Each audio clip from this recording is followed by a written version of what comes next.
Momento Político, un espacio de conversación para hablar de la política presente a nivel nacional e internacional. Momento Político. Amigos, ¿cómo están ustedes?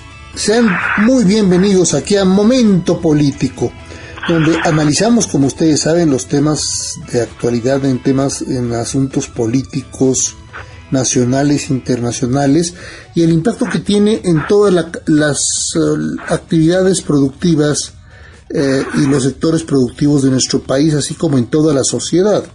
Los más escasos, los más necesitados de nuestro país, hasta por supuesto, las grandes empresas, tanto nacionales como extranjeras. Entonces, eso es el valor que tiene Momento Político, que mezclamos ahí la economía con la política, que además es siempre muy oportuna. Nos acompaña como siempre Ricardo de la Peña, a quien le damos la más cordial de las bienvenidas como co-conductor, no como invitado, sino como co-conductor aquí a Momento Político. Ricardo, ¿cómo te va? Como siempre, un gusto estar contigo, Efren, y con nuestro público. Qué bueno que vamos a platicar con él. Así es. A ver, tengo un tema que se me hace, por supuesto, que presenta muchos claroscuros, ¿no? La presidenta Claudia Sheinbaum en sus mañaneras, o como le llamen ahora, no me acuerdo cómo le llaman ahora, pero son mañaneras del pueblo. Las mañaneras del pueblo. Eso hace lo mismo, hace siempre está acompañada por alguien de su gabinete y tratan diferentes temas. Han abordado temas, por supuesto, acerca de la seguridad. Enviaron para Culiacán por supuesto, al secretario del país de seguridad, García Harfuch, así como también al general secretario, si no mal recuerdo, y bueno, pues ahí vieron con el gobernador y le dieron el espaldarazo nuevamente de que es un gobernador muy limpio y que hasta el momento no hay nada en contra de él. Bueno, ese es, por ejemplo, algo, digamos, que contradice un poquito lo que mucha gente, o sea, la sociedad de Culiacán opina. Bueno, punto y aparte. Ahora, en la parte económica y financiera, dice la presidenta, bueno, no se va a dar marcha atrás ni a la reforma judicial, ni a la reforma energética, ni a la reforma petrolera, ni nada de esto, ¿no? Bueno, muy bien.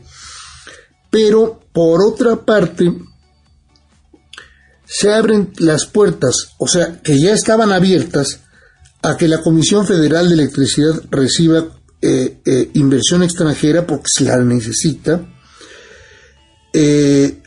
Ahora también están interesados en lanzar un nuevo satélite, ¿te acuerdas? Como aquel primero que se lanzó hace muchos años, en los 80s, el satélite Morelos 1 y luego el satélite Morelos 2, que fueron un exitazo. Bueno, nada más que ahora pues no tenemos ni dinero ni tenemos, por supuesto, la tecnología para construir nuestro propio satélite. Nunca lo hemos tenido. Se invierte con empresas extranjeras, normalmente estadounidenses, o de países aliados, para poder lanzar el satélite. Y en aquella época los lanzaba la NASA, ahora pues los puede lanzar alguno de los inversionistas privados también, ¿no? Que tienen que ver con el espacio. Bueno, eso es un punto. Y el otro, Marcelo Ebrard, que dice, vamos a deshacernos o vamos a quitar la dependencia de las inversiones asiáticas, en particular de las chinas, para el desarrollo de nuestro país, impulsar, por supuesto, a las empresas mexicanas, a la inversión mexicana, para poder enriquecer y fortalecer nuestra relación con el resto de Norteamérica, en particular con el Tratado México-Estados Unidos-Canadá. O sea, es el tono de decir, ya estamos preparando y estamos conscientes de que tenemos que hacer cambios, pues para ser, darle la bienvenida nuevamente a la inversión extranjera a nuestro país, sobre todo de Estados Unidos y de Canadá, pero no se diga también de la Unión Europea y de algunas naciones del sureste asiático, ¿no? Hasta ahí llego yo. Ese es el tema, que se me hace entonces a veces contradictorio, a veces positivo. Los secretarios dicen una cosa, la presidenta aparentemente dice otra. ¿Tú cómo lo ves? A ver, creo que es muy joven todavía la nueva administración como para poder evaluar a cabalidad lo que está haciendo y además está avanzando en múltiples rutas.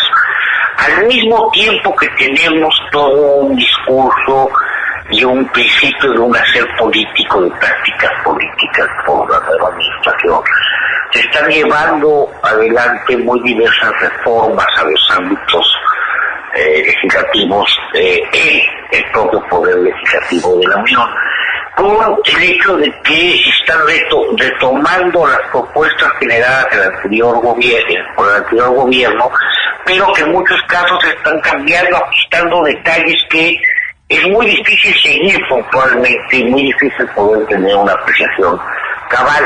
De hecho, muchas cosas que se están diciendo, tendríamos el problema de saber qué tanto es tantito y cómo van a lograrse. Por ejemplo, si nos hablan de sustituir las actuales importaciones de China por otros procedimientos, porque las inversiones de China se puedan reemplazar también por inversiones y por recursos que provengan del área norteamericana, pero no nos dicen ni cuándo, ni cómo, es decir, todavía queda como algo muy ambiguo, muy en el imaginario de lo que quisiera hacerse o quisiera decirse. Te digo una cosa, ahí como paréntesis, perdón que te interrumpa ahí en eso, Ricardo. Tenemos un ultimátum que es 2026, o sea, en el 2026 con la revisión del TEMEC de los tres países, esto no hay de otra, o sea, ya se nos ha dicho hasta el cansancio por parte de las autoridades estadounidenses, así como también del Senado de los Estados Unidos, que estamos invirtiendo mucho con empresas chinas. Entonces, por supuesto, si hay una guerra comercial a muerte entre Estados Unidos y China, pues no le parece en lo más mínimo balanceado a Estados Unidos el que México esté recibiendo inversión china. En segundo lugar, estamos en un periodo de unos cuantos días, o sea, también un mes escasamente, para saber quién va a ser el nuevo presidente o la nueva presidenta de los Estados Unidos de América. De todas maneras, no quieren mucho que digamos la posición que se tiene en el gobierno mexicano desde el sexenio anterior, y ahora, bueno, están probando al nuevo sexenio.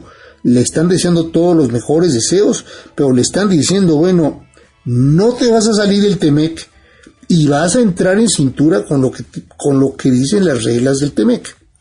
Eso es lo que yo entiendo, Ricardo. O sea, yo creo que ahí ya estamos entendiendo por dónde sí vamos a tener que caminar. O sea, energía eléctrica limpia, va a tener que haber muchísima inversión nacional, extranjera y del gobierno, porque la Comisión Federal de Electricidad por sí misma no puede. Y ya no puede seguir abasteciendo de origen la electricidad de nuestro país de energía sucia, como puede ser el combustóleo o peor todavía el carbón. Entonces, creo que están puestas ya las cartas para que México haga lo propio, ¿no? Mira, se han habido dos temas muy distintos. Uno es sobre el origen de las inversiones. Y ahí te diría que hay, en el discurso de Estados Unidos, se está imbricando dos cosas muy distintas. Uno, los reclamos al cumplimiento estricto de lo que plantea el TEMEC, que México tendría que hacer si quiere continuar con la lógica del tratado y quiere no tener que enfrentar paneles y reclamos e incluso sanciones por incumplimientos. Y por otro, una postura de muchos legisladores estadounidenses que reclaman y requerirían que no se invirtiera por parte de China, no tuvieran tratos comerciales mayores con China, más allá de lo que el propio TEMEC establece. El TEMEC no prohíbe la inversión china ni demanda que ésta se destruya.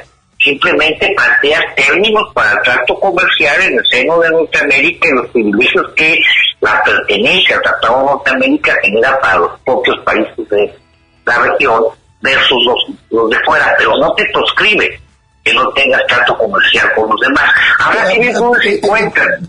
Tienes todo, ahí aclaro una cosa que eso sí no lo han dicho todavía. O sea, si queremos invertir en Tren Maya con ferrocarril, con trenes, que no lo son, que son franceses, pero que fueran chinos, o en teleféricos chinos, bueno, eso como es dentro de México, a los estadounidenses no les importa. Pero que tú pongas una tuerca china en un componente de algún automóvil o de alguna unidad aeronáutica o telecomunicaciones o electrónica que vaya a Estados Unidos, ahí sí no van a permitir, no aceptan ni un clavo chino en los componentes que van a Estados Unidos. Te digo, yo creo que todo esto es un problema de estrictamente qué es lo que marca el tratado que México está obligado a cumplir. Y bueno, el margen ya es un asunto de decisiones de política, de inversiones y política de relaciones comerciales internacionales, que México tiene un margen de maniobra mayor que el propio tratado, cumpliendo con el tratado. Pero bueno, el otro punto que abres me parece muy interesante, el problema de las energías limpias y las nuevas inversiones en el sector energético. A ver, hay un gravísimo problema con la regla de 5644 de inversión pública-privada, que si aparentemente permite que haya una inversión privada en los sectores energéticos y particularmente poder entrarse al sector de la energía limpia. Pero ahí perdóname, no te entendí nada de lo que dijiste al final. A ver, sí. De 5644 para inversión en energía y particularmente energía limpia, bueno, qué bien que pueda invertir el sector privado, pero el gran problema que se tiene es cómo puede un Estado que ya no cuenta con recursos financieros invertir para cumplir con el 56% y que no sea el factor que detenga la posibilidad de inversión. No es que el privado nacional o extranjero no puede intervenir, sino que para poder hacerlo tiene que disponer de una bolsa de recursos públicos de la que se carece hoy día. Entonces eso es muy problemático y puede obstruir en mucho el desarrollo de este nuevo tipo de inversiones. Habría que ver cómo se puede caminar, pero sí está muy complicado. Es una regla que de alguna manera obstruye la inversión, repito, no porque no quieran invertir los privados, sino porque no se tiene la posibilidad de cumplir con el componente público. Y bueno, un punto que tocas adicional es el problema de desarrollos tecnológicos, como puede ser la disposición de un nuevo satélite por México. A ver, creo que volvemos a caer en las lógicas de las megafarmacias y los grandes proyectos paraópticos. No se trata de que México tenga un enorme satélite de comunicaciones o que atienda los requerimientos de transmisiones a través del espacio por México. Bien podemos optar por disponer de una multiplicidad de pequeños satélites que cumplan con las tareas. Y si así fuera, es mucho más factible que la propia UNAM, el Politécnico, otras instituciones públicas educativas de México pudiera llevar adelante la construcción, la producción, el desarrollo imaginativo, tecnológico de ese tipo de satélites, y ya veríamos cómo se colocan en órbita, ya sea con el apoyo de los privados estadounidenses, de la propia NASA o de otras agencias de vuelos espaciales que están lanzando día con día multiplicidad de satélites. Ya hoy en día no se requiere un gran satélite, sino más bien disponer de múltiples satélites pequeños especializados. Sí, tienen que ser geoestacionarios especializados en telecomunicaciones y en seguridad.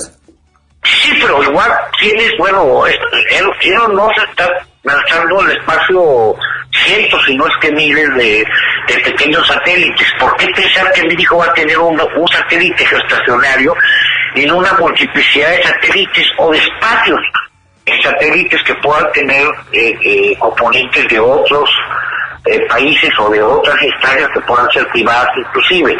No requieres tampoco que el satélite sea todo tuyo. Un pequeño espacio de tu satélite puede ser muy útil para muchas cosas. Entonces vamos, ir más allá de la lógica del gran satélite del Morelos 3, y irnos a pensar en, bueno, ¿qué requerimos como país para las telecomunicaciones? Y como esto, yo creo que hay que abandonar estas lógicas de un pasado donde lo faraónico era lo propio y los gobiernos tenían las grandes empresas y grandes proyectos, en aras de cuáles son las acciones específicas que se requieren en cada sector para ir desarrollando lo que se va requiriendo, como se va requiriendo, y qué es lo que tienes que ir atendiendo y cómo tienes que ir atendiendo. ¿Sabes una cosa? Ahí me da la impresión que no es, vaya, entiendo cómo analizas tú la parte política por la lógica misma de tu experiencia y de tu especialización. Pero me da la impresión que aquí el mensaje que quiere lanzar la presidenta Sheinbaum es que y no importa cómo sea, pero vamos a cumplir con toda la política de telecomunicaciones que viene dentro del TEMEC para el 2026 y que ya nos exige tener telecomunicaciones modernas. Los satélites que tenemos, por supuesto, México tiene satélites en el espacio, geoestacionarios, pero ya son obsoletos, Ricardo, ya no tienen la capacidad. O sea, por ejemplo, el caso nada más de los data centers, es tal la demanda brutal de información y de telecomunicación que requiere un data center, que no tienen ya esos, pues, son carcachitas, ¿no? Son como los autos chocolate, pues ya, porque están viejos, ya tienen muchos años de uso.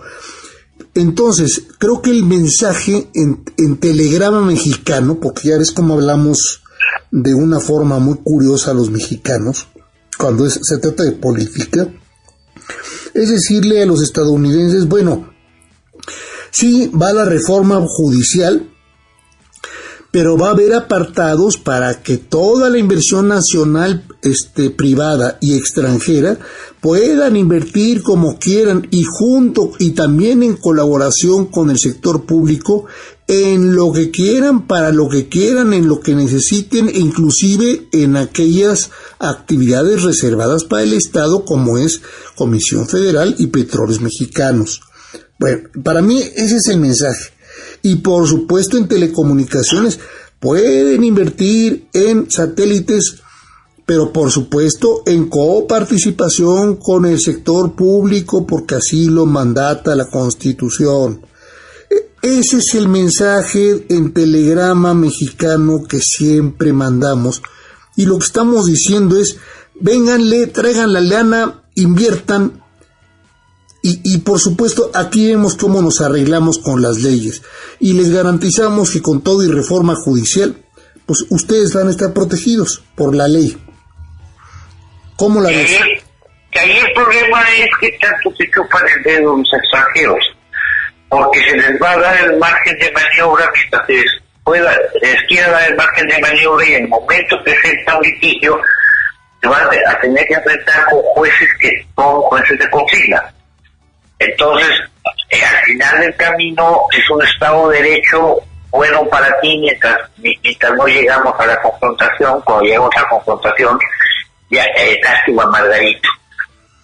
No, ahí los paneles de controversia te pueden llevar al final de cuentas a cláusulas de instalación de impuestos compensatorios, ¿no?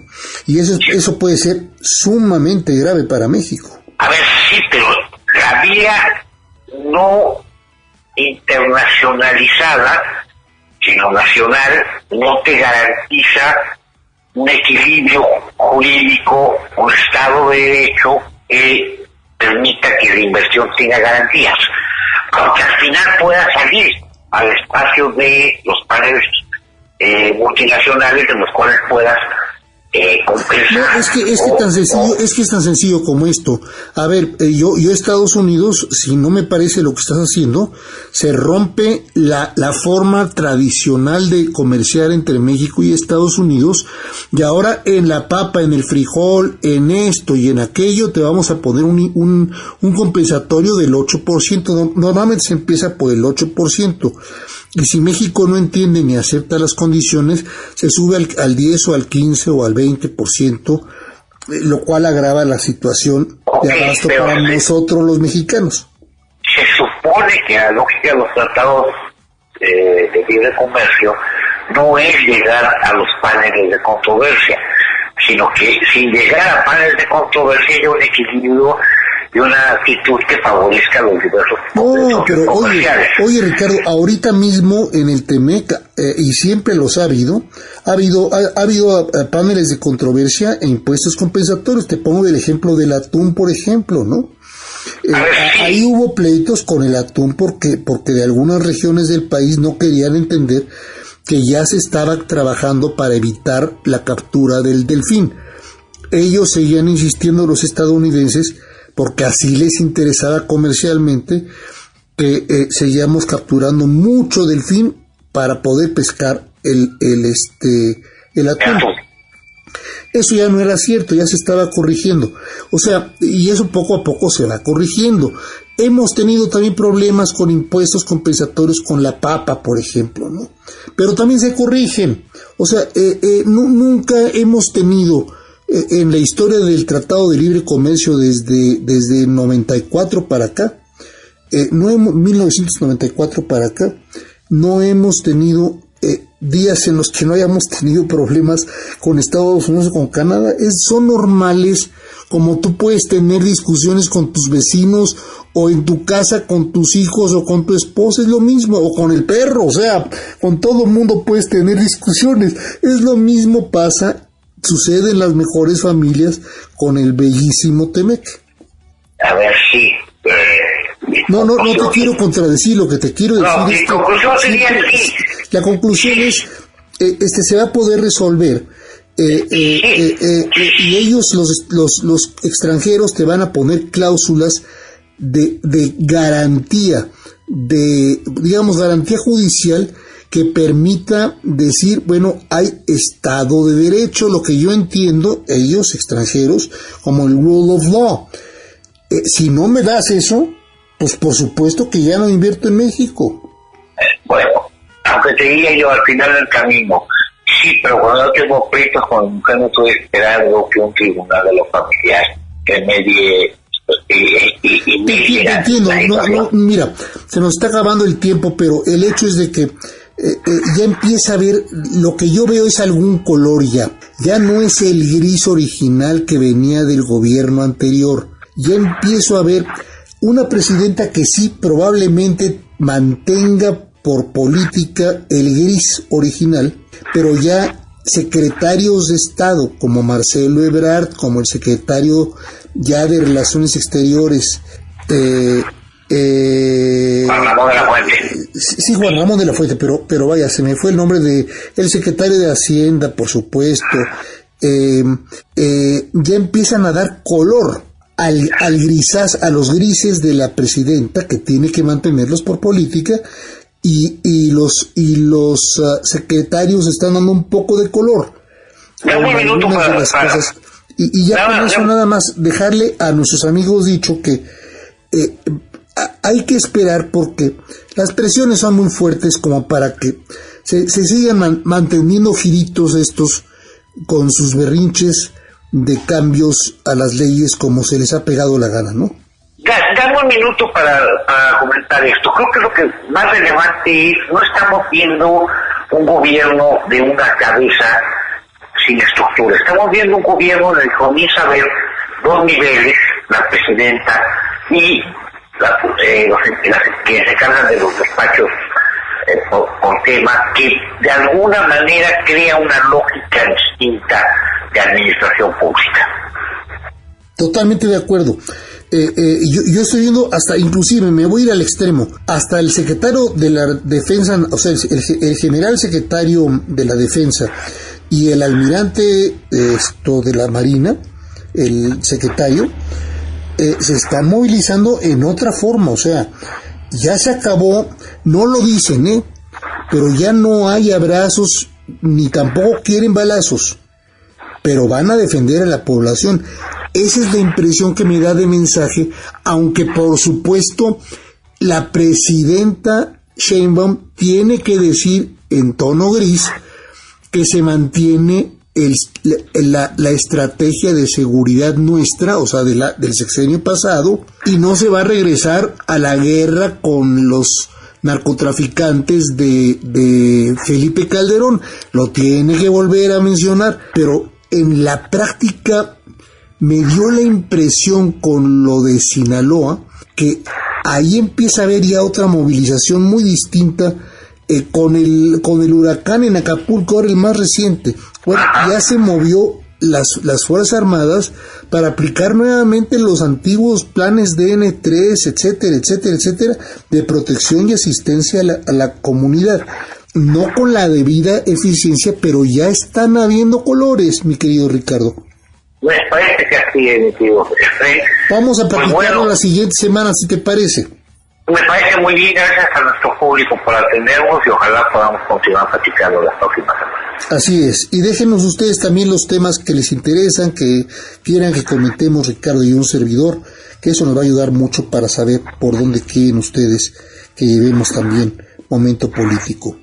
A nombre de todo el equipo de producción técnico que hace posible Momento Político, de Ricardo de la Peña, un servidor, Efrén Flores, se despide de ustedes hasta la próxima semana. Pásela usted muy, muy, muy bien. Momento Político, un espacio de conversación para hablar de la política presente a nivel nacional e internacional. Momento Político.